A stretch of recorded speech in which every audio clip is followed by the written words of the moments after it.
En el marco de la conmemoración del 50 aniversario del Instituto Nacional de Ciencias Penales, sean todas y todos bienvenidos a esta semana del Seminario Permanente de Criminalística y Sistema Penal Acusatorio. En la semana de actualización, Fundamentos Neurocientíficos de la Escritura y el Peritaje en Grafoscopía.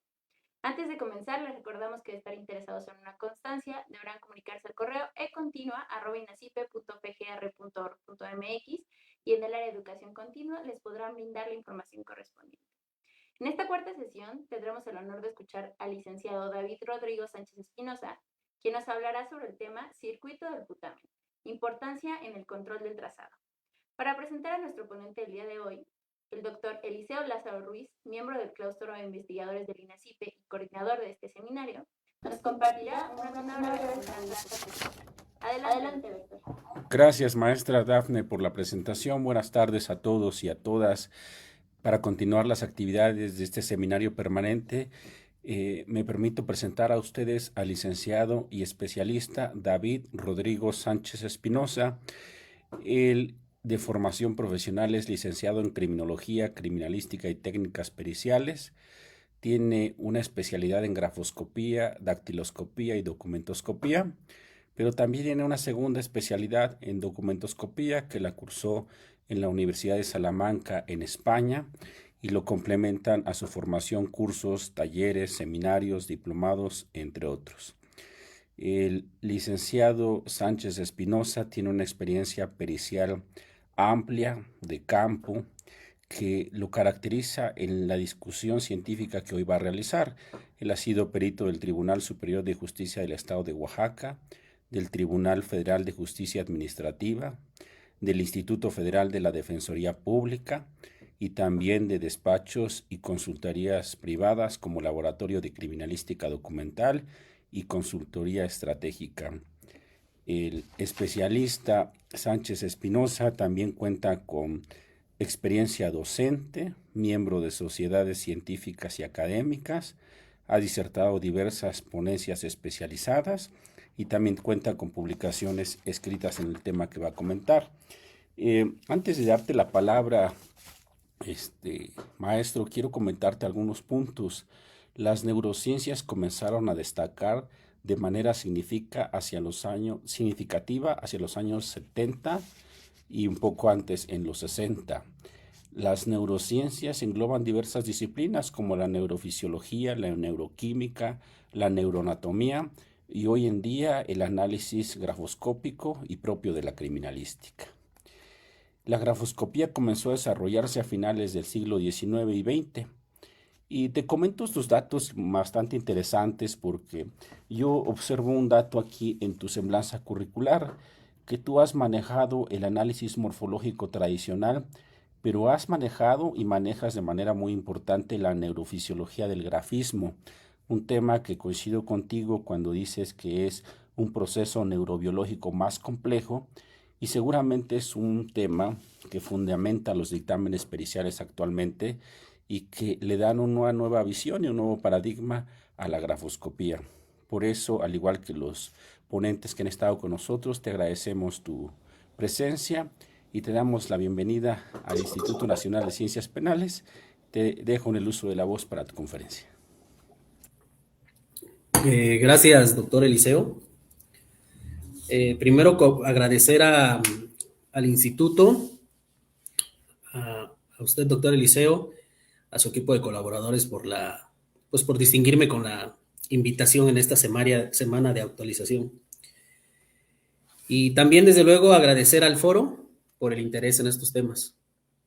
Y sí, retomando lo que comenta doctor, para mí es importante enfatizar lo siguiente. Hace muchos años, y cuando digo muchos me refiero alrededor de 18, 20, su servidor comenzó a tener una inquietud por el estudio de la neurofisiología aplicada al tema grafoscópico. Me percaté que la primera ley del grafismo habla sobre el control del cerebro sobre el gesto gráfico. Y cuando yo estudié de manera formal, no paro de estudiar, pero cuando yo estaba en aulas como estudiante de la universidad o de la especialidad, me percaté que el simple cotejo de la estructura y la forma de las firmas pues no daba más, no iba más para allá, no trascendía, partiendo de una premisa muy lógica. Quien imita una firma va a enfocar su atención en que los trazos evidentes, lo que es evidente para cualquiera, pues guarde semejanza con la firma que está imitando.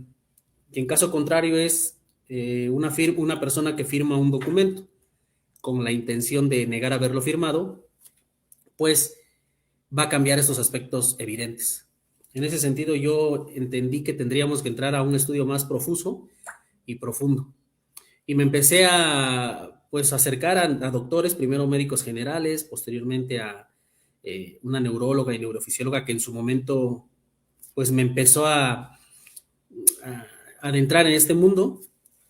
Y dicho sea de paso, también es importante de mencionar que este estudio es muy complejo y sobreabundante. Es un tema muy, muy grande, mucha información. Y sobre todo para quienes no tenemos una formación previa, digamos, desde la universidad en neuroanatomía, en neurofisiología, en cuestiones de medicina, vamos a decirlo así. Sin embargo, yo me daba cuenta de esto, para distinguir realmente los movimientos propios y las características particulares que en conjunto conforman el gesto gráfico que individualiza una firma, pues habría que analizar más allá de los elementos que todo el mundo ve, como la inclinación, la orientación y todos estos elementos que siguen hasta la fecha permeando, pero que eventualmente están pasando a segundo término.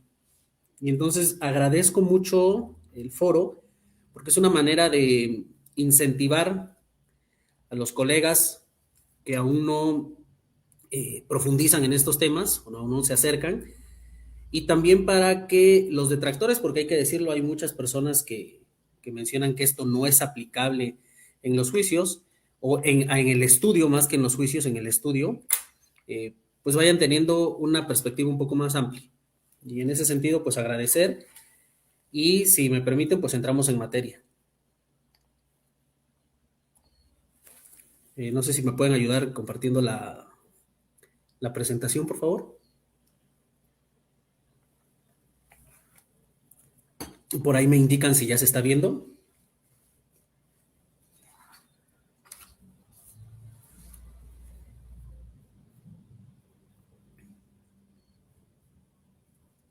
Disculpen, ¿se ve la presentación?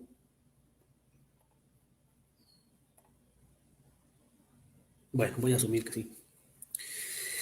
El tema que me toca compartir es el circuito del putamen, su importancia en el control del trazado.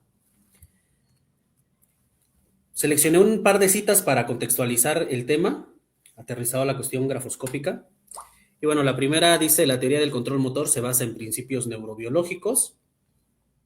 La teoría trata el trazo manuscrito como la unidad base. Las propiedades temporales y geométricas de los trazos manuscritos son programadas, secuenciadas y ejecutadas por el sistema nervioso central. Y esta cita viene en la página 91 de un informe realizado por el Instituto Nacional de Estándares y Tecnología de Estados Unidos. Y este informe deriva de otro informe denominado, o aquí en México se conoce como el PCAST, y pues son informes que vienen a revolucionar el tema de las ciencias forenses, no solo el de la grafoscopía. Bueno, en el caso del informe del NIST, sí. Y es importante que si nosotros leemos el NIST, hacen alusión al tema de la teoría de control motor, citando por ahí, por ejemplo, autores como Caligiuri y Linton Mohammed, ¿no? Es decir, el informe del NIST ya se da cuenta que la parte importante, por decirlo de alguna manera, radica en conocer esta teoría del control motor, es decir, estos principios neurobiológicos o neurofisiológicos que dan origen a la firma y a la escritura. Aquí tenemos otra cita del mismo informe que dice: este y otros aspectos del control motor aplicada a la escritura tienen el potencial de cambiar el fundamento del examen de manuscritos a partir de los supuestos de individualización, es decir, el enfoque convencional de Osborne, hacia un enfoque neurobiológico empírico que permite generar hipótesis, hacer predicciones sobre la variabilidad de la escritura e investigar las cuestiones pertinentes al análisis de manuscritos. Esta cita viene en la página 91.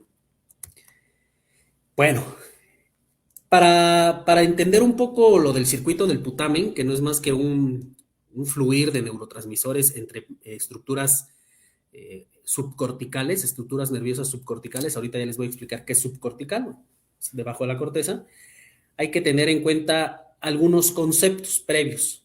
Uno de estos es la memoria, y hay diferentes tipos de memoria. Hablamos de la memoria a corto plazo y la memoria a largo plazo. Dentro de la memoria a largo plazo encontramos otra subclasificación y ahí encontramos lo que se conoce como memoria implícita o procedimental. Y este tipo de memoria es la que se construye, dice la cita, lentamente a través de la repetición de muchos ensayos. Permite al individuo que revele información a través de un comportamiento, como por ejemplo andar en bicicleta. Como se pueden dar cuenta, la memoria procedimental es aquella memoria que tenemos y que la manifestamos no de manera verbal, sino con algún movimiento o procedimiento, por eso se llama procedimental. Y ponen aquí el ejemplo de andar en bicicleta. Otro ejemplo podría ser firmar o escribir, porque son cuestiones motoras. Entonces, una vez que nosotros aprendemos a escribir y posteriormente a firmar, a realizar nuestra firma, a través de la repetición continua durante un lapso amplio, podemos entonces nosotros guardar en nuestra memoria procedimental en zonas específicas de la corteza motora primaria y corteza premotora, estos programas, este recuerdo, ¿no? Y entonces, cuando es necesario traer este recuerdo, que insisto, pues no se manifiesta de manera verbal, sino ejecutando acciones, cuando es necesario, por ejemplo, firmar, este programa motor a través de la memoria procedimental se desencadena y empieza un complejo proceso donde intervienen muchas áreas, tanto corticales como subcorticales del sistema nervioso central. Sin embargo, el tema de esta ponencia se va a enfocar en los ganglios basales, en correlación con la corteza motora primaria y la corteza premotora. Pero bueno, la memoria declarativa, implícita o procedimental es esta memoria, ¿no? La memoria que tenemos para hacer cosas, sobre todo movimientos complejos. ¿En dónde se aloja esta memoria procedimental? Principalmente en una estructura interna que se llama hipocampo y también en las estructuras de los ganglios basales.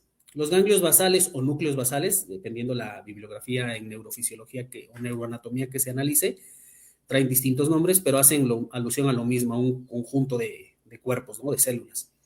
Se denominan ganglios o núcleos basales porque se encuentran en la base de la corteza cerebral del sistema nervioso central.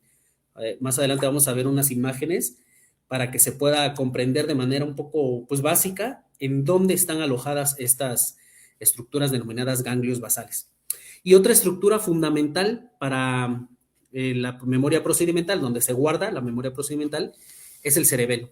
Y como podemos ver aquí en la cita dice entre otras. Cuando dice entre otras se refiere a las estructuras corticales, que son la corteza motora primaria y la corteza premotora.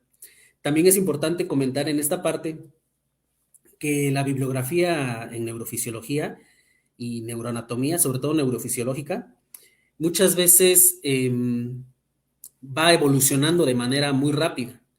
Esto debido a estudios experimentales que se hacen, ¿no? Entonces, a veces, por ejemplo, hay unos autores que dicen que la sustancia nigra o la sustancia negra no es parte de los ganglios basales, otros que sí. No hay una cuestión homologada 100% al respecto. Entonces, por eso ahí dice entre otras. Estas citas, como ustedes pueden ver, fueron obtenidas de la revista Neuroanatomía Funcional de la Memoria, de la revista Archivos de Neurociencias. Y esta revista es importante que tengan ustedes la referencia porque es una revista mexicana que además de estar indexada, está arbitrada. Entonces, tiene un rigor científico. Eso es importante destacarlo acá. Entonces, las dos primeras citas que compartí vienen en el informe del NIST y estas dos vienen en este artículo que viene en la revista Archivos de Neurociencias, que es una revista mexicana. Bien. Otro concepto, otras áreas a tener en cuenta para poder entender más adelante lo que vamos a explicar sobre el circuito motor largo, o circuito del putamen, o también otros le conocen como circuito de la vía indirecta. Tiene 3 nombres, por decirlo así. es entender la corteza y las áreas corticales y las áreas subcorticales. Lo que ustedes están viendo es una vista lateral del cerebro, por decirlo así, del sistema nervioso central, y pueden ver que en la parte superior hay una flecha señalando la corteza motora suplementaria. Esta corteza motora suplementaria en la bibliografía en neurofisiología la van a encontrar más como área motora suplementaria, no como corteza. Y esta área tiene una especial importancia porque es la primera que empieza a trabajar cuando nosotros vamos a realizar una firma. Y es importante poner el foco acá. Cuando digo vamos a realizar una firma, estoy diciendo no que ya la estamos ejecutando, sino que estamos pensando o nos estamos preparando. Un ejemplo podría ser cuando se nos da la indicación de firmar algún documento y nosotros sujetamos el instrumento de escritura, el bolígrafo generalmente, y nuestra memoria está evocando que vamos a firmar. Entonces, con la simple intención de que tengamos de firmar, esta área o corteza motora suplementaria se empieza a excitar, el flujo sanguíneo empieza a aumentar en esta área. Estos estudios también fueron demostrados mediante estudios experimentales y también hay publicaciones al respecto en la misma revista de la cita anterior, ¿no? Entonces, esta es el área con la que iniciamos cuando vamos a firmar o escribir, es la que se empieza a excitar mediante mayor irrigación del flujo sanguíneo, ¿no? Se empieza como pues a ensanchar. Esto es como la primera señal para que todo el sistema nervioso central y todas las estructuras que intervienen en el proceso de firmar o escribir se vayan preparando, por decirlo de alguna forma. Enseguida, abajo de la corteza motora suplementaria, en color azul, está señalada la corteza premotora. Es importante también explicar que la corteza premotora podría ser toda esa franja, incluyendo el área motora suplementaria.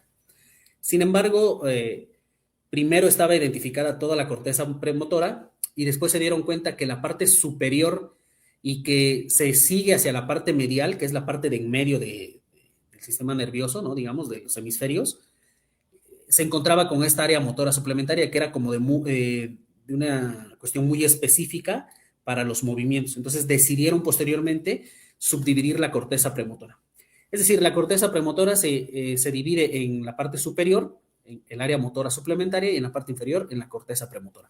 Pero toda podría ser denominada corteza premotora. Y a un lado está la corteza motora, que aquí nada más la refiere la imagen como corteza motora, pero en realidad para identificarla es corteza motora primaria. Esta corteza motora primaria y la corteza premotora se encuentran mapeadas o identificadas, perdón, en el mapa de Brodmann como las áreas 6 y 4, en el mapa que hizo Corbinian-Brodmann. Estas tres áreas son las más importantes a los efectos de la explicación que más adelante vamos a dar sobre el circuito del putamen. Ahora, ¿qué estructuras son las subcorticales? Las que subyacen a la corteza, ¿no? Las que están exactamente en medio del cerebro. Pues, entre otras, para el estudio que vamos a estar compartiendo, son los ganglios basales. ¿Y qué son los ganglios basales? Pues son un conjunto de ganglios o de núcleos que están en la base del encéfalo, ¿no? Se conforman, por muchas estructuras, por eso se habla en plural, ganglios basales. Y las estructuras que lo conforman son el putamen y el núcleo caudado. Estos dos, en conjunto, hacen lo que se conoce como cuerpo estriado. El cuerpo estriado es la estructura que ustedes ven en la imagen pequeña, que está en la parte superior, y que es una vista lateral del cerebro. La parte de arriba, esta parte que estoy señalando con el cursor, es el núcleo caudado, y la parte de abajo, la más circular, es el putamen. Y entre estas dos estructuras se conforma o hacen el cuerpo estriado. ¿Y por qué cuerpo estriado? Por estas estrías o líneas que los entrelazan, ¿ok? Al conjunto de estos dos núcleos o dos estructuras nerviosas y las estrías que lo conectan se le conoce como cuerpo estriado. Sin embargo, el de arriba es el núcleo caudado y el de abajo es el putamen. Otra estructura importante subcortical para el núcleo, para los movimientos finos, es el cerebelo, ¿no? Bueno, lo que ustedes ven en la imagen grande es una disección que le llaman coronal en medicina, que no es más que partir o diseccionar el cerebro o el órgano que se esté analizando en dos partes, una frontal o anterior y una posterior. Imaginemos en esta imagen que la persona o el cerebro fue dividido en su parte de adelante y en su parte posterior. Ese es un corte coronal. En lo que estamos viendo entonces con las señalizaciones de color, que en este momento señalo, este es el putamen, el núcleo caudado, el globo pálido externo, el globo pálido interno, la sustancia negra, los núcleos subtalámicos. Más adelante hay una imagen donde se señala con nombres. Pero yo quería ponerlos en contexto para que ustedes sepan más o menos qué áreas son las que trabajan de manera sinérgica para poder llevar a cabo el circuito del putamen. Y me parece que este es el momento preciso, me parece que el momento preciso es para decirles que el circuito del putamen, como ya les había comentado, es el circuito denominado también como el circuito motor largo o el circuito de la vía indirecta. ¿Qué quiere decir esto? Que hay otro circuito. Cuando decimos el circuito motor largo, por inferencia sabemos que hay un circuito motor corto. Y sí, es así, hay un circuito que es más directo. Y por ende, además de ser corto, también se puede denominar el de la vía directa. Tener en cuenta que hay dos circuitos motores que interactúan entre las cortezas primaria, premotora, área motora suplementaria y los ganglios basales y el tálamo.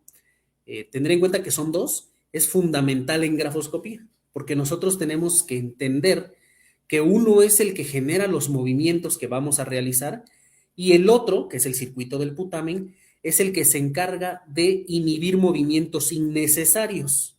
Y con esto que la firma salga, si es una firma auténtica, como siempre, autógrafa, es el término más correcto, como siempre debe de salir, es con el gesto gráfico, esas particularidades que siempre salen en la firma. Y esto es gracias a la regulación, o la regulación que tiene el circuito del putamen, que es el circuito motor largo o vía indirecta. Pero era importante y era el momento para comentarlo. Hay dos circuitos motores que trabajan de manera coordinada y simultánea para cuando nosotros estamos firmando. Y estos circuitos tienen una relación directa con las cortezas motoras que ya referí. Aquí tenemos una disección sagital. ¿Qué es sagital? Bueno, la parte de arriba y la parte de abajo, ¿no? Una parte superior y una parte inferior del cerebro, para que podamos ver desde otro plano, desde otra perspectiva, los ganglios o núcleos basales. Y bueno, aquí me parece que con la diapositiva anterior y con esta queda claro que los ganglios basales están justo en medio de lo que nosotros conocemos como cerebro, ¿no? Estas estructuras, por eso se llaman de la base, están ahí, exactamente en el medio. Y estas estructuras son, el claustro ahí está mal, es una imagen que yo tomé, el claustro actualmente no se tiene contemplado como parte de los ganglios o núcleos basales. Sin embargo, el cuerpo estriado, sí, que se conforma por el núcleo caudado, el núcleo lentiforme, y el putamen, el globo pálido. Más adelante van a ver que hay un globo pálido y este se divide en dos partes, una parte interna o medial, que es la que está más al fondo del cerebro, y la otra que está a un lado, que se llama globo pálido externo o lateral. Y el tálamo. Para hacer un recuento, el tálamo tampoco es parte de los ganglios basales, ni el tálamo ni el claustro, ¿ok? Y tampoco en esta imagen, como se puede ver, el cerebelo ni la médula espinal.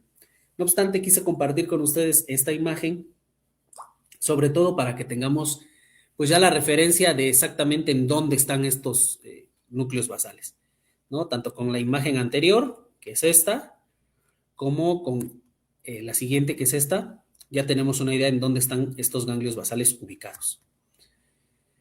Y bueno, el circuito motor largo o indirecto, que en este caso se llamó del putamen, ustedes lo pueden encontrar en la bibliografía de diferentes maneras, es el siguiente. Interactúan en las cortezas motoras 4 y 6, que como referí, el 4 y el 6 son números que le dio el mapa de Corbinian-Brodmann. Y es el área motora primaria y el área premotora. ¿Okay? El 4 es el área motora primaria y el 6 es el área premotora. Y recordarles que el área premotora se subdivide a su vez en dos, ¿no? O tiene a su vez al área motora suplementaria. Es decir, es el área premotora y en la parte superior de esta misma área premotora encontramos el área motora suplementaria, que como les comentaba, es la primera que empieza a trabajar cuando nosotros ni siquiera estamos escribiendo, ¿no? Cuando nosotros sabemos que vamos a escribir o a firmar, ¿no? Esto ha quedado demostrado insisto, mediante estudios experimentales. También es el momento para comentar que si alguien al finalizar desea alguno de estos artículos, este que acabo de referir y el otro, yo se los puedo hacer llegar. Bien, los ganglios basales se conforman por el núcleo caudado, que es este. Sin embargo, como este es un corte coronal, estamos viendo el cerebro, digamos, partido a la mitad por una parte anterior y una parte posterior. Hay que tener en cuenta que este tipo de cortes pues no reflejan la totalidad.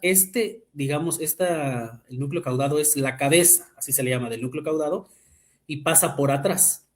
Y este es el putamen.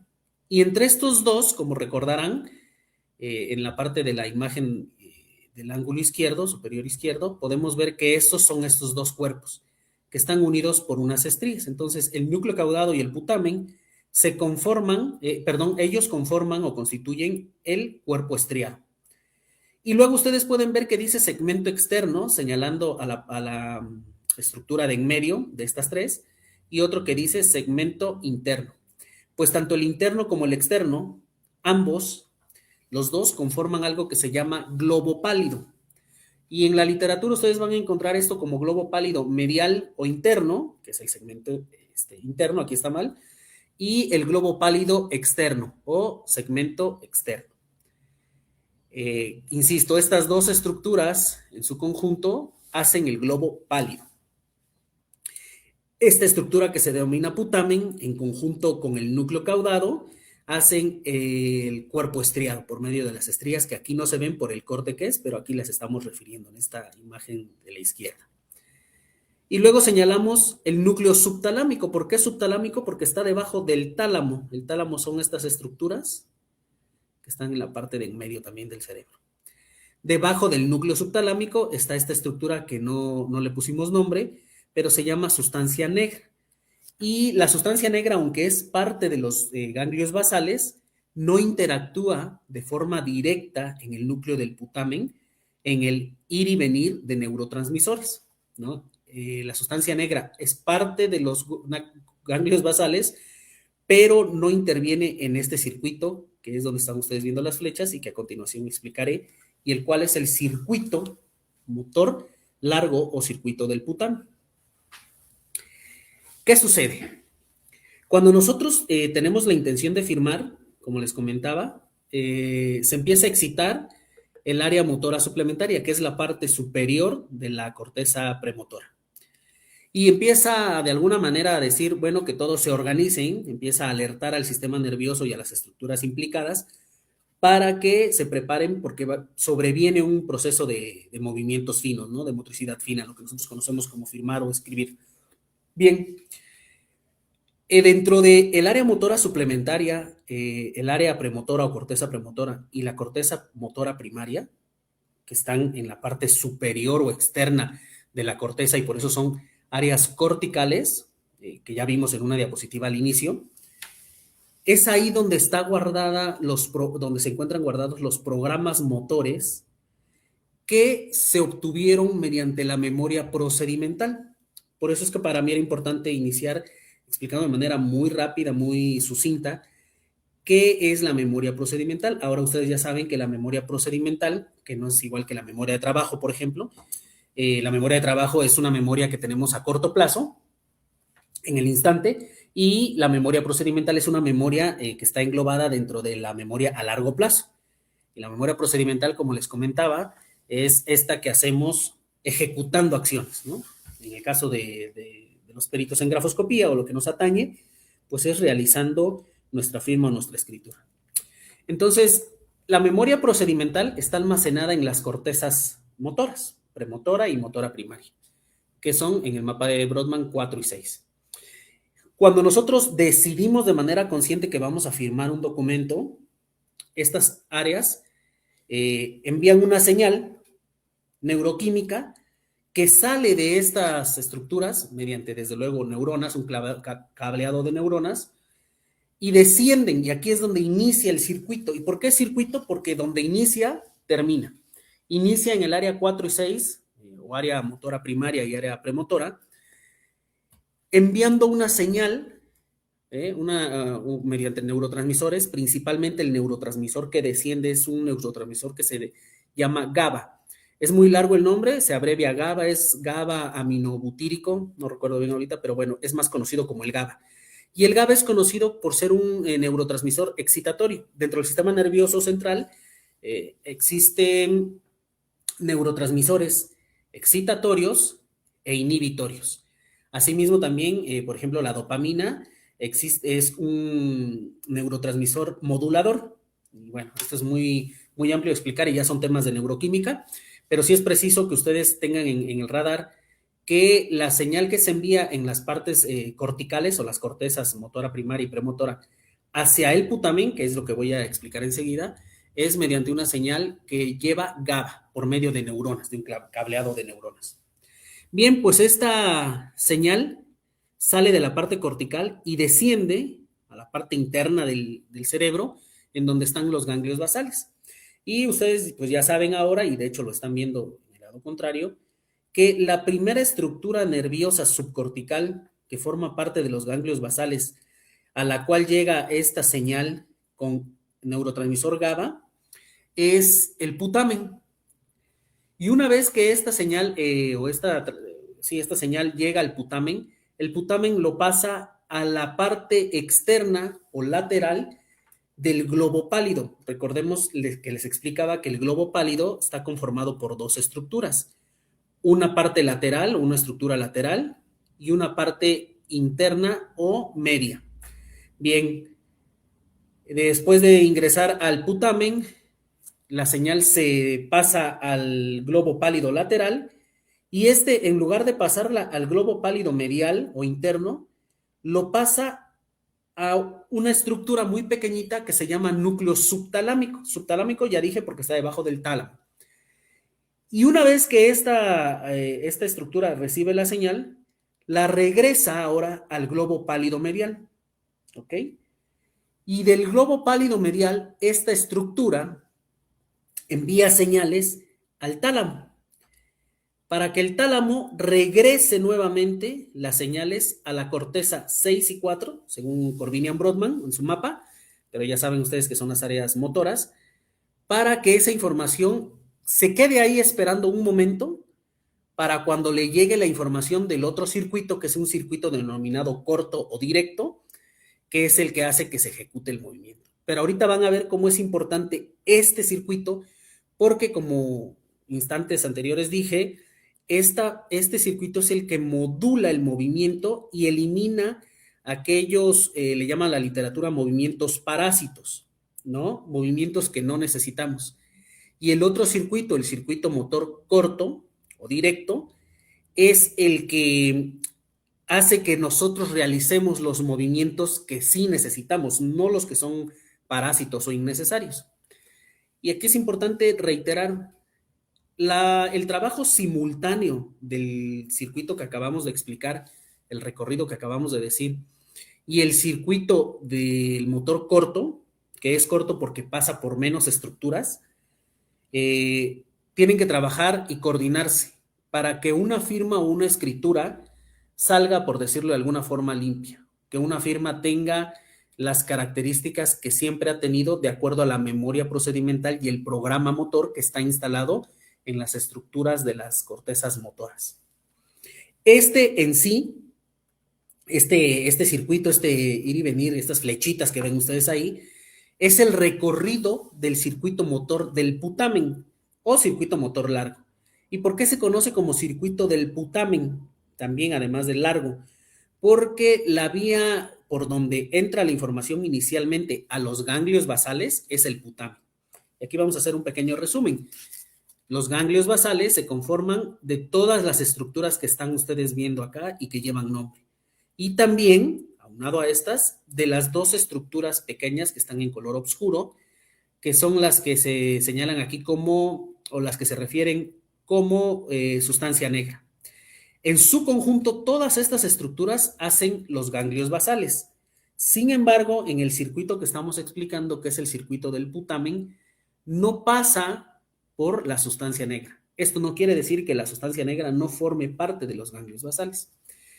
Ahora, como se pueden dar cuenta, la interacción entre la corteza motora primaria y la corteza premotora, también junto con el área motora suplementaria. Esta relación que existe entre la corteza motora y los ganglios basales, en un ir y venir de neurotransmisores, principalmente el GABA,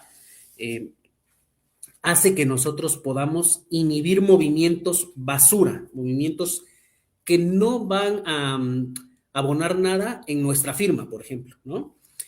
Esto es la importancia del circuito motor largo o del putamen, para que nosotros tengamos en cuenta y conozcamos de dónde subyace el hecho de que una firma no presente, por ejemplo, desviaciones donde no debe de presentar, inflexiones donde no debe presentar, lo que en grafoscopía conocemos como tensión de línea, que el trazo se vea tenso donde se debe ver tenso, por ejemplo, es parte y gracias a este circuito motor largo o circuito del putamen. De lo contrario, si este circuito no funciona en condiciones óptimas y no existiera, nosotros haríamos movimientos pues desproporcionados, nuestra firma no guardaría siempre las mismas características particulares. Con esto hago énfasis, no me estoy refiriendo a si la firma está ascendente, si presenta inclinación, porque eso es muy fácil controlarlo desde una cuestión consciente, ¿no? Bueno, ¿a dónde regresa y por qué procede? ¿Y qué procede? ¿A dónde regresa? Pues desde luego, como les comentaba, a las áreas motoras premotora primero y motora primaria. ¿Y qué procede a esto? Bueno, regresa tanto a la corteza premotora, 6 en el mapa de Brodmann, incluyendo el área motora suplementaria. Recuerden que el área premotora también contiene el área motora suplementaria en su parte superior. Y a la parte motora primaria. Una vez que la información, que es de donde salió, regresa al mismo lugar, por eso se llama circuito, regresa por unas radiaciones que se llaman talámicas, o también conocidas como fibras talamo-corticales. Les voy a enseñar por qué se llaman fibras talamo-corticales, porque salen del tálamo, que estoy señalando en este momento, hacia la corteza.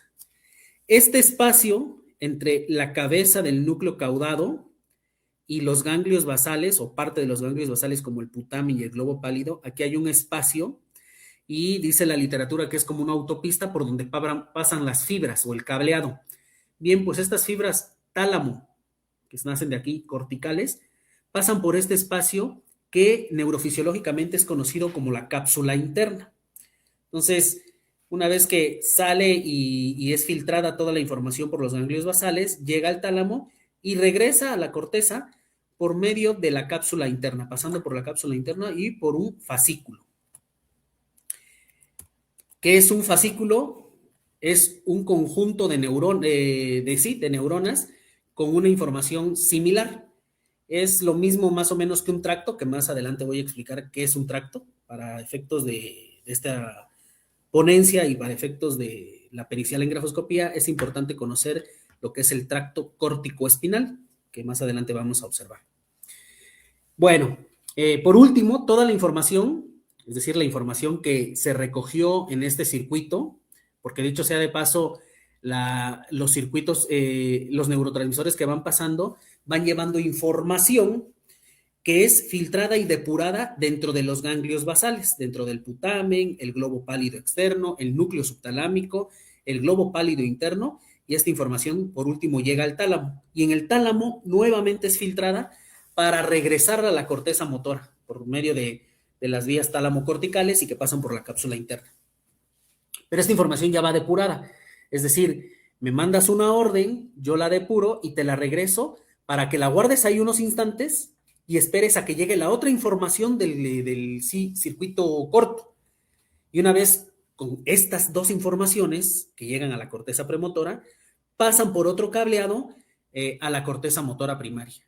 ¿Y qué sucede? Bueno, que entonces, una vez estando la información en la corteza motora primaria, esta información desciende por medio de unas interneuronas y baja, y a esta información o a este conjunto de cables que ustedes pueden ver en la imagen, que baja por el brazo posterior de la cápsula interna, por el pedúnculo cerebral y por la porción similar del puente, y así nos vamos bajando sobre todo a la médula espinal, se le conoce como tracto córtico-espinal. ¿Y por qué córtico-espinal?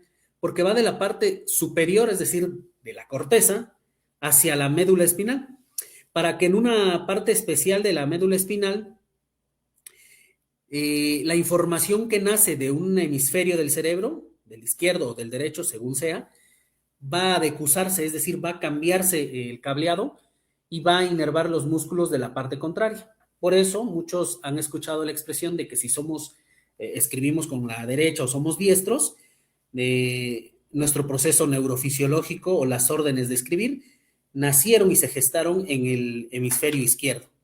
Y para aquellos que escriben con la mano izquierda, pues es el caso contrario. La información nació y se gestó en la parte del hemisferio derecho. Esto es por la decusación de las ideas o de las pirámides. Se le llama así porque las células tienen al microscopio se ven como pirámides y puede ser conocido decusación de las pirámides o decusación de las ideas, ¿no? Entonces baja esta información mediante este cableado denominado tracto córtico espinal. Y pues todo este proceso, al ir descendiendo, es importante que ya trae la información sustancial o fundamental para que nosotros firmemos. Y aquí, ¿qué importancia tiene el circuito del putamen? Pues que, como les dije, el circuito del putamen es aquel que modula y limpia de imperfecciones, de movimientos que no sirven para nuestra firma. Va bajando la información y entonces llega a pasar por estas zonas y hay una zona donde se llama pedúnculo cerebral, que están viendo ustedes acá, y se llama pedúnculo cerebral porque en esta altura está el cerebelo. Y el cerebelo, voy a regresarme en las diapositivas para que ustedes vean, aquí en la memoria declarativa, dice que las áreas cerebrales relacionadas son el hipocampo, ganglios basales y el cerebelo. Ahora guarda relación porque cuando el tracto córtico espinal viene bajando con casi toda la información necesaria para que nosotros firmemos y realicemos los movimientos que van a dar origen a una firma, también pasa por los pedúnculos cerebelosos. Los pedúnculos cerebelosos son 3 pares, uno superior, uno medial y uno inferior. Y por la parte de en medio, ¿sí? Por la parte de los pedúnculos cerebelosos medios, es donde el cerebelo, los pedúnculos son como 2 tubitos, vamos a decirlo así, que proporcionan información, se insertan en el tallo encefálico o el mesencéfalo y vuelven a dar información que ellos filtraron en el cerebelo, porque también el cerebelo es una parte importantísima en el acto de firmar o escribir. El cerebelo, dice la literatura, es el que se encarga del timing, es decir, de cuánto debemos de extender nuestros dedos y cuánto debemos de contraerlos y con qué rapidez, ¿no? Entonces, el ritmo gráfico, que en grafoscopía conocemos el ritmo gráfico, hay estudios muy interesantes de Alexander Romanovich Luria que relacionan el ritmo gráfico con el cerebelo. Y la bibliografía en neurofisiología más actual, pues nos lo confirma. Aquí en el tracto córtico espinal, entonces, la información contenida en el área 4 y el área 6, que son las áreas motoras de la corteza, información que se obtuvieron mediante la memoria motriz o memoria procedimental y mediante el circuito motor largo que acabamos de explicar y el circuito motor corto, que es el que también hace que se generen movimientos. Una vez que toda esta información está en estas áreas, pues desciende mediante este tracto. No obstante, como les acabo de comentar, en este camino descendente va recogiendo y todavía se va depurando más la información. Uno de estos pasos importantes es la información que el cerebelo proporciona mediante el pedúnculo cerebeloso. Y una vez que esta información llega, bueno, ya les explicaba, a la altura del bulbo raquídeo hay una decusación de las pirámides. La información, es decir, el cableado que trae esta información, se cambia de lado y desciende por una de las astas anteriores de la médula espinal. Y estas neuronas van a inervar los músculos y los usos musculares. Los usos musculares son aquellos que activan los músculos para que se muevan y entonces podamos empezar a realizar los movimientos que en su conjunto conforman pues los trazos de una firma. ¿Qué debemos tener en cuenta? Los ganglios basales son cruciales para la facilitación de los movimientos deseados. Aquí es importante que ustedes recuerden que los movimientos deseados son los que se generan por el circuito motor corto, ¿no? Otro circuito que se lleva por estructuras similares, no pasa, por ejemplo, por el núcleo subtalámico, y por eso se le llama corto, se salta algunas estaciones de relevo, pero también es un circuito que sale en las mismas áreas o cortezas, que es el área 4 y el área 6, es decir, la premotora y la motora primaria, llegan al putamen, pero una vez que llegan al putamen llevan un recorrido diverso que se salta algunas estaciones como el núcleo subtalámico. Por eso es que al pasar por menos estructuras nerviosas se le conoce por circuito corto. Y este circuito corto es el que genera el movimiento en general. Pero el circuito motor largo, o circuito del putamen, que es el que describimos, es el que se encarga de la supresión de movimientos competidores no deseados, movimientos que no tienen que estar en los trazos de la firma. Actúan como un freno, estos, general, sobre la expresión de la salida motora. Es decir, le dan la información a la corteza motora para que esa corteza motora, al mandar la información por el tracto córtico espinal, le vaya diciendo, oye, ¿sabes qué? No debes de extenderte, por ejemplo, en esta parte del trazado. ¿Ok? Cuando se decide ejecutar un programa, estos programas recuerden que están en la corteza prefrontal, premotora y motora primaria, esta información se envía al estriado. ¿Qué es el estriado? Ustedes van a decir, bueno, el estriado no lo mencionó como tal, mencionó el cuerpo estriado. Recuerden que el cuerpo estriado se conforma del núcleo putamen y del núcleo caudado, y que estos dos, al unirse por unas rayitas o estrías, dan el nombre a cuerpo estriado, o lo que la literatura en neurofisiología muchas veces menciona como estriado nada más. Y aquí voy a hacer un paréntesis. Estudiar este tipo de temas es complejo sobremanera porque son muchos términos. Algunos vocablos como el estriado conforman al núcleo caudado y al núcleo putamen, y hay que saber que se denominan estriado por las estrías que les dije, pero también, por ejemplo, podemos llegar a toparnos con que nos hablen del neoestriado, y para hacer la identificación entre estriado o neoestriado tenemos que saber un poco de cuestiones neuroquímicas e histológicas. ¿Qué es la histología? Bueno, la histología es la arquitectura o cómo está conformada una estructura nerviosa, ¿no? O una estructura en general, una estructura biológica. Entonces, si tienen una conformación histológica vista al microscopio igual, es decir, que la estructura es, cuando la ven al microscópico, muy parecido, pues histológicamente son iguales. Y neuroquímicas trata de la relación que hay entre los neurotransmisores que mandan y los neurotransmisores que reciben.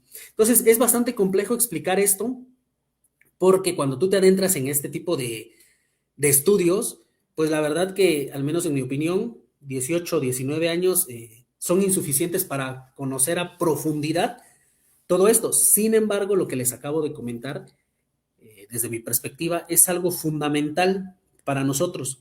Es cierto que nuestra profesión, pues, tal vez no requiere de un estudio tan profundo, tan acucioso, como conocer cuestiones histológicas, neuroquímicas, el potencial de acción, los impulsos electromagnéticos que existen dentro de los axones de las neuronas, neuroreceptores y toda esta cuestión, porque pues no son prácticos, ¿no? Y no somos médicos.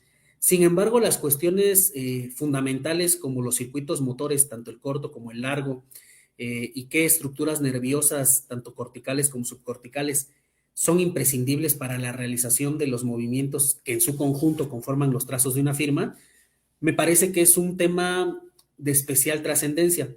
Ahora, lo importante no es lo que me parezca a mí, lo importante es que, como les puse en las diapositivas, el NIST, el informe del NIST, ya lo reconoció. El estudio del ENSI, que es la Red Europea de Laboratorios Forenses, también me parece ya lo reconoció. Y bueno, la bibliografía que está saliendo está reconociendo que si nosotros estudiamos los procesos neurobiológicos que subyacen al acto de escribir o firmar, podemos cambiar, dice por ahí, tiene el potencial de cambiar, pues la concepción tradicional que se tiene, esto de los elementos evidentes, ¿no? Que me voy a atrever a decirlo, yo siempre he criticado. Además de que los elementos evidentes de una firma, estoy haciendo por ahí un estudio en donde si analizamos los elementos morfológicos o formales, podemos contaminarnos, ¿no? Y tener un sesgo por ahí que ahora están muy en boga los sesgos cognitivos, ¿no? Cuestión que antes desconocíamos. Y bueno, continuando, dice que cuando se decide ejecutar un programa que está en las cortezas motoras, esta información se envía al estriado, ya les expliqué, el estriado se conforma por el putamen, y luego al núcleo subtalámico. Cuando ustedes escuchan núcleo y leen núcleo subtalámico, se dan cuenta que estamos hablando del circuito motor largo, porque como les dije, el circuito motor corto, aunque no se explicó por qué nada, pues no era materia de esta ponencia, no pasa la información, los neurotransmisores, no pasan por el núcleo subtalámico. Y al no pasar por ese núcleo, el número de relevos o de estaciones por donde pasa se hace más corto y en consecuencia se llama circuito motor corto. Entonces, si escuchamos que se envía al estriado y al núcleo subtalámico, estamos hablando del circuito motor largo o del putamen.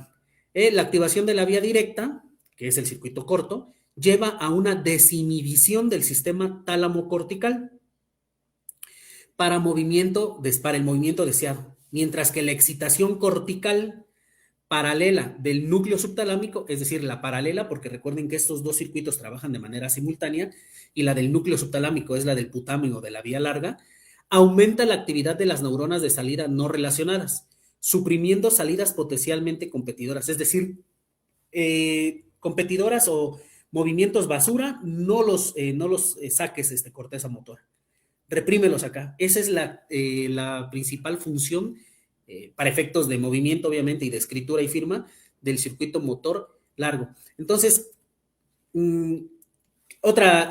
quisiera hacer una precisión de esta lámina. Es una cita que obtuve la traducción, es una cita de un documento, me parece que de Países Bajos, y obtuve la traducción, pero no pude corroborar si la traducción venía, me hizo falta el tiempo, venía en la revista que es indexada y arbitrada. Entonces, por eso no quise citarla para no caer en una imprecisión. Pero esto no es una redacción propia, esto es una cita nada más, que a diferencia de las otras en donde sí cité, para no caer en una imprecisión, no lo hice, ¿no? Porque venía en otro idioma y no sabía si realmente decía eso. La dinámica de los circuitos basales en la ejecución automática. La ejecución de una firma autógrafa no es un proceso consciente, sino un programa motor complejo. Recuerden que los programas motores se encuentran sobre todo en las cortezas motoras, ¿ok? Porque en las cortezas motoras, en los ganglios basales y en el cerebelo, se encuentra almacenada la memoria procedimental, que es esta memoria con la que ejecutamos las cosas. Entonces, si la memoria procedimental está depositada en estas tres estructuras, entendemos que en la memoria procedimental o el programa motor se encuentra en las cortezas, el programa motor para escribir. Entonces, gestionando este programa motor, se gestiona por los ganglios basales, que son los que acabamos de ver en la explicación, y que pues lo que hacen es generar movimiento y limpiar de movimiento basura. Este proceso depende de la interacción armónica pues de estas dos vías. Tienen que interactuar de manera armónica y simultánea. Y según Alexander y Crotcher, dijeron que esta vía desinhibe el tálamo motor, facilitando la liberación del programa motor almacenado. En una firma auténtica, esto permite la velocidad, la presión constante y la fluidez del trazo. Esto, el circuito motor corto, es el que inicia el movimiento, ¿no?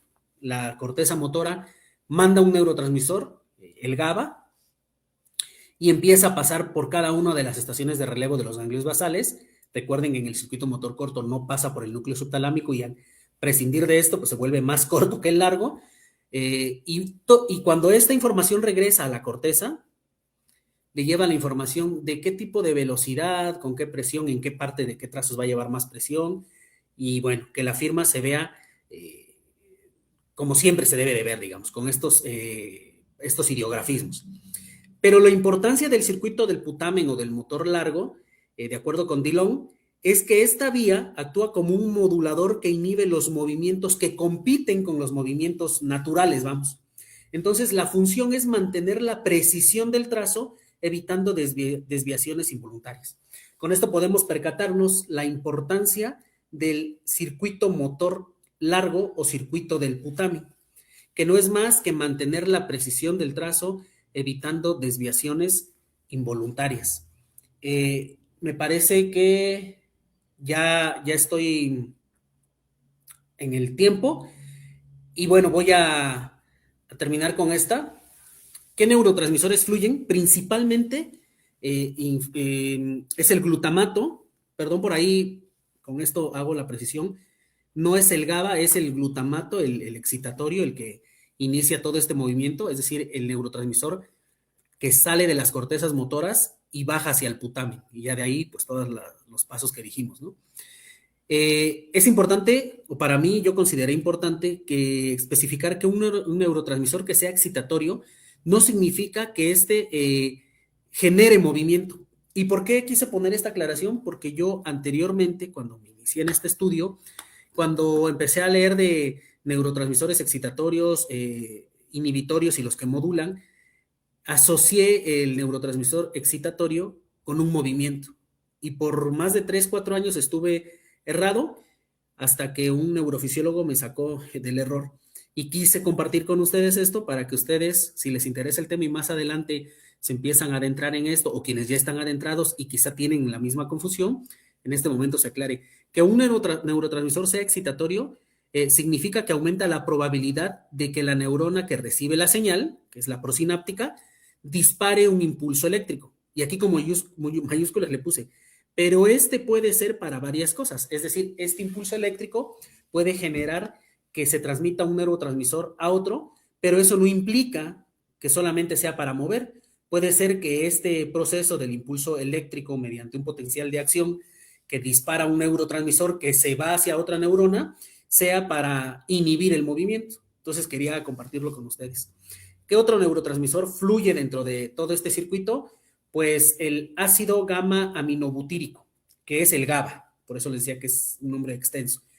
La dopamina, que no actúa ni como excitador ni como inhibidor, sino como modulador, se va adecuando a las circunstancias.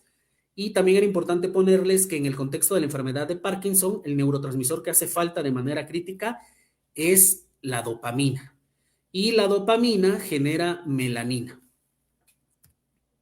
Y bueno, con esto concluyo mi participación. Quise poner estas imágenes, son la parte superior del trazo más llamativo, magistral, le llama la bibliografía, de mi firma.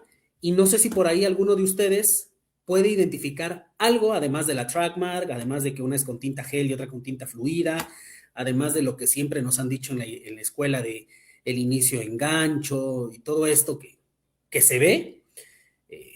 Digo, para los que somos peritos lo vemos a primera vista. Si alguno de ustedes logra detectar la particularidad que, en mi opinión, derivaría de los circuitos motores.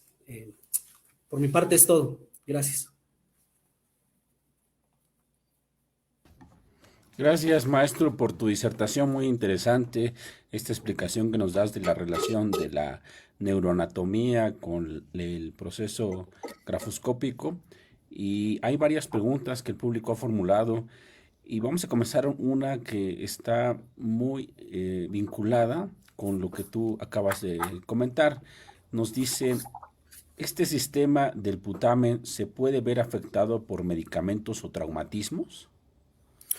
Bueno, la verdad que al no ser médico, no podría decir sí o no.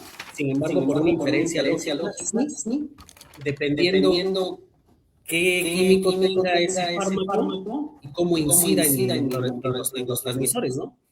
Entonces, pues no soy médico, pero por una inferencia lógica, desde luego que si hay un proceso neurofisiológico en donde hay un vaivén de neurotransmisores y los fármacos lo que muchas veces atacan, inhiben o potencian son los neurotransmisores, desde luego que se podría ver afectado. Pero esto es, insisto, una inferencia partiendo de la lógica y del conocimiento que acabo de compartir, que es propiamente neurofisiológico, pero no lo sé, tendría que ayudarnos por ahí un médico. Gracias. Hay otra pregunta que nos dice, ¿cómo puede la alteración en el circuito del putamen afectar la escritura y qué implicaciones tiene en la identificación de falsificaciones documentales? Bueno, pues como lo comentaba, la alteración en el circuito del putamen, ya sea por ejemplo por un fármaco, ya sea por una lesión, ya sea por ejemplo por una patología, va a hacer que el circuito del putamen o el circuito largo pueda ir relajando su función y esto va a hacer que no se impidan los movimientos competentes con el trazo original. Es decir, si el circuito del putamen se ve lesionado por cualquier razón, lo que va a pasar es que se van a escapar señales a la corteza motora, y la corteza motora primaria, señales que no debieron de escaparse, va a mandar por el tracto corticoespinal una señal que no debe de estar ahí y que se va a ver reflejada en el trazo como a lo mejor un movimiento que no va o un movimiento con un desenvolvimiento diverso. Entonces sí, desde luego que tendría una incidencia directa y sí se podría determinar en una falsificación. Ahora, es importante que no podríamos decir que hay una lesión o un mal funcionamiento del circuito del putamen si no se confirma con un estudio neurofisiológico, una clínica. Para mí es importante este punto porque estoy por iniciar un proceso, me llegó un asunto y para llegar a una falsificación de documentos, falsificaron la firma de una señora que hoy tiene 96 años y se la falsificaron.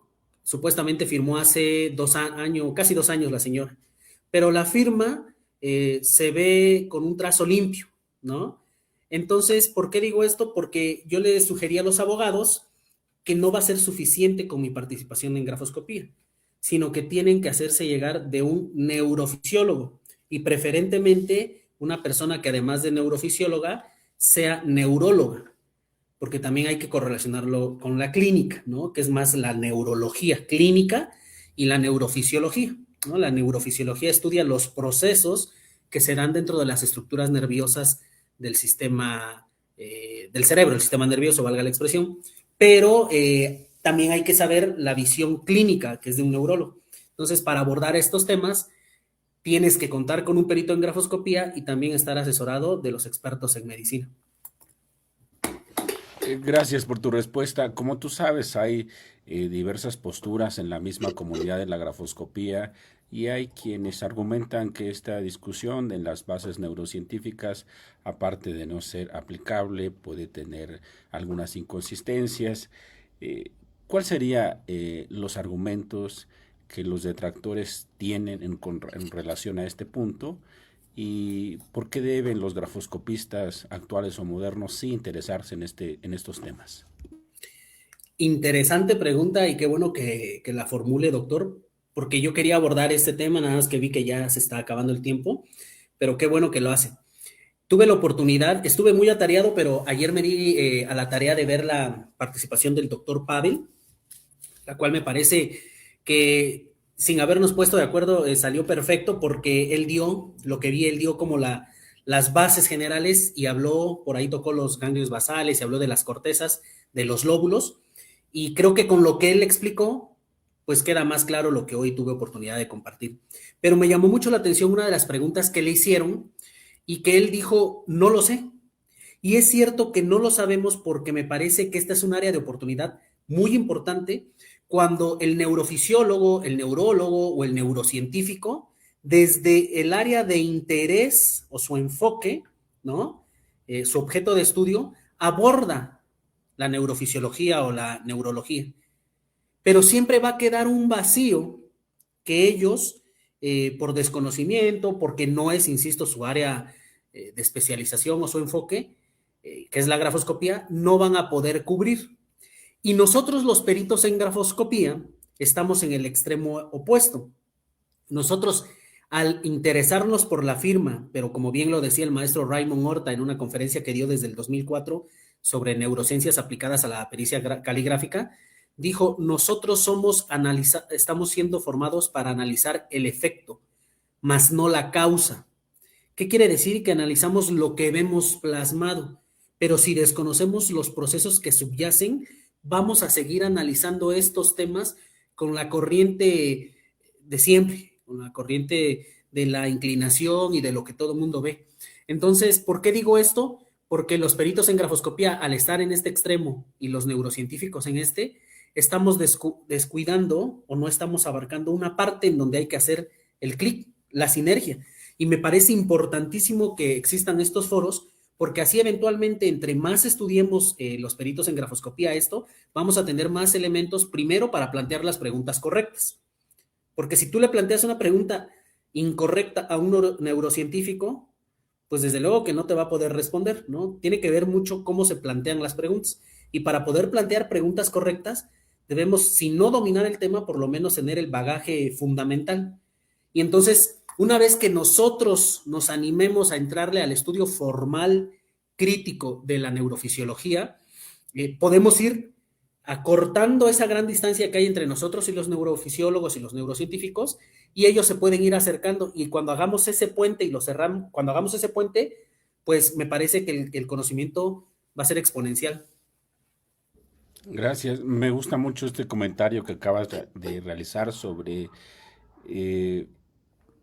es necesario hacer más investigación científica y también es importante un toque de humildad de decir que hay cosas que no las sabemos, que las estamos investigando y que los estudios multi, inter y transdisciplinarios pueden ayudar a resolver estos temas. Maestro David Rodrigo Sánchez Espinosa, a nombre de este seminario y del Instituto Nacional de Ciencias Penales, te agradecemos tu participación en esta sesión y en esta semana de actualización. También quiero agradecerle al público por seguir esta conferencia y el día de mañana en plenaria estaremos analizando de manera colegiada los temas. Que pasen excelente noche. Gracias.